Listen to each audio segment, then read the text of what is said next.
দেখেন আলহামদুলিল্লাহ ছোট্ট একটা টবে এদের অনেকে বলেন তুত ফল, কেউ বলেন মালবেরি। দেখেন আমার কি পরিমাণ ফল হয়েছে। তো ফলগুলো এখনো পাকে নাই, পাকার সময় হয়েছে। এখানে দেখেন, তারপর এই যে এখানে লক্ষ্য করেন, এখানে লক্ষ্য করেন, তারপর ওই যে ওই জায়গাটাতে এটাতে লক্ষ্য করেন।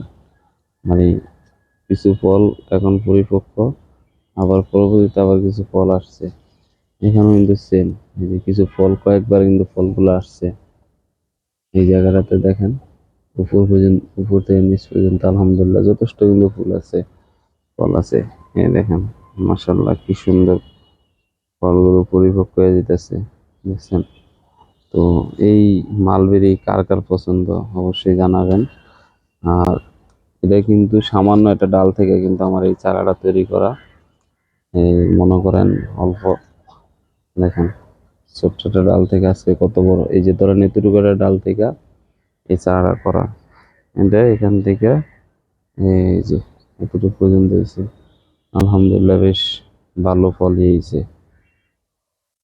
তো কার কার ছাদ বাগানে এরকম একটা ফল গাছ রাখতে চান অবশ্যই কমেন্ট করে জানাবেন। এই দেখেন আবার কিছু ফুল ফল আসতেছে, দেখছেন?